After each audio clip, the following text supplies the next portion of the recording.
What's up, guys? It's Bolt, and I'm back here with another Elden Ring build video. And I'm pumping these 1.07 patch videos out fast. I want to test out all the good stuff that they buffed, that they nerfed, all of that.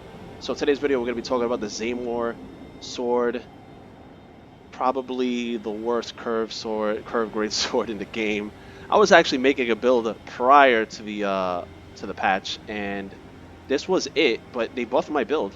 So I had to delete all those videos that I had and come out with this new one and show off all the new changes that were made in regards to the respective things that we're using in this build. So let's go over the build real quick. It's a level 125 build for dueling. Figure 60 minus 10, endurance 21. So since ZAMOR's quality-esque type weapon, we have 35 strength and 55 dex, because we also use the Bloodhound Fang on this build. I'll do another separate video on that, but we're just focusing on the ZAMOR sword. So 35 strength, 55 dex, everything else is base, guys. And then let's go over the gear. So we have our ZAMOR curved sword, and we have an offhand Shashmir. I'll get into as to why. This is the armor setup for some poise reasons. I usually keep the Bulgo Talisman on for this build. That was just because I was dueling. I had to swap out. These are our talisman setups. I swap out. If I know I can't poise through an enemy, I'll swap it for another talisman. And then yeah, let's get into the changes, guys. So first of all, ZAMOR curved sword has like a really slow R1. You're like a dancer. You like twirling ballerina type moveset it has. So it's not the best. It's very short. Has pretty bad range, guys. The R2 is okay for bolt catches, but again, the range sucks. So in order to compensate for its deficiencies, its weaknesses, we have an offhand Shashmir, which is funny. This is a regular curved sword, guys, and it's almost, or maybe even the same size as the ZAMOR.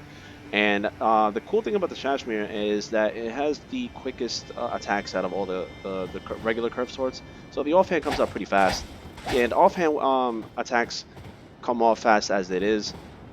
So it really is a great way to compensate for the slow attack speed of the ZAMOR sword. And on top of that, we give ourselves a little ranged option. We put Stormblade on the Shashmir. And the buff to this thing is amazing. It comes out so fast. Guys, this is probably going to be the new Beast Roar, in my opinion, in terms of tiers. And you're going to be seeing a lot more people use Stormblade. It just comes out so fast. It does a lot of poise damage. And from my testing, it true combos. If you're really close to an opponent and you land the Stormblade, you could true combo it into an R1 right after. So I don't know what else you could combo into that. That's going to be some more experimenting in regards. Maybe you could follow that up with like a Catch Flame or a Carrion Slicer, or who knows what else you could combo into. That's going to be some more testing in that, but it does enough poise damage to stun them long enough for that duration to follow up with an attack. You'll see in a couple of fights that I have here in this video that I do, in fact, true combo the Stormblade into an R1. Another buff is to the ZAMOR Ice Storm, which was already a pretty strong Ash of War, in my opinion. A lot of people do not see this Ash of War. Nobody ever uses this weapon, so you will catch a lot of people with this. So it got a buff to its speed and the ability to roll out of it. It has a great area of effect. It lingers, so people think when it's done they'll try to jump in to try to punish you, and it doesn't. They don't, because it's still lingering and they still get hit with the weapon ash. And on top of that, they increase the cold status effect build up on it, so you pretty much instantaneously proc cold freeze on your opponent. So really nice Ash of War buff that they gave to the ZAMOR sword. And I find it might be a little bit of a soft counter to Endure. Guys, Endure is probably the most broken thing right now out of this patch. They overtuned it a lot, so people who are using it are going crazy, and they're gonna just play super aggressive on you. So they'll run into you, try to Endure, get that little infinite poise for five freaking seconds, and that's when you just unleash the ZAMOR Storm on them. And from what I noticed, you'll see I have a fight here in this video, and they just gets decimated by it. So another thing with this build is the offhand Shashmir is great for fast roll opponents, because you will never catch an enemy with the ZAMOR sword against a fast rolling opponent. Shashmir, you can always swap to this, the offhand Shashmir, and two-handed. Guys, This is a great weapon for pressure. The ZAMOR sword sucks for putting pressure on enemies, on your opponents. So if you're finding somebody who's fast rolling, or maybe even super aggressive, or a spellcaster who's running away constantly, you have Storm Assault number one, Stormblade, I'm sorry, Stormblade to punish their casting, and on top of that, number two, your R1s come out so fast that you can put a lot of pressure on your opponent. So these two weapons complement each other very well. ZAMOR is mainly for the Ashe guys. The Ashe is just so good on it, and then the Shashmir is more for the melee and the Ashe, the way we have it set up. But loving these new changes, guys. Loving the variety that I'm seeing now at Main Academy. You don't see too many veteran sets anymore, which is pretty cool. I like my armor set. I love the tree sentinel here. Armor set. I got the glintstone mask on for the extra endurance, so I could wear some more heavier armor. But I actually like the way this mask looks. I think it looks pretty cool with the blindfold. But that's about it, guys. Hope you guys enjoy the video. I will be digging deeper into these new buffs and nerfs, and you will be seeing more videos from me. So if you guys enjoyed the video, please like, share, subscribe, comment, all of that good stuff. It really helps me out, guys. And I'm curious to hear your thoughts on this new patch. What do you guys think? How are you guys enjoying it? And have you discovered anything new that hasn't been talked about yet? That's about it, guys. Catch everyone on the next one.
Hey!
Hey!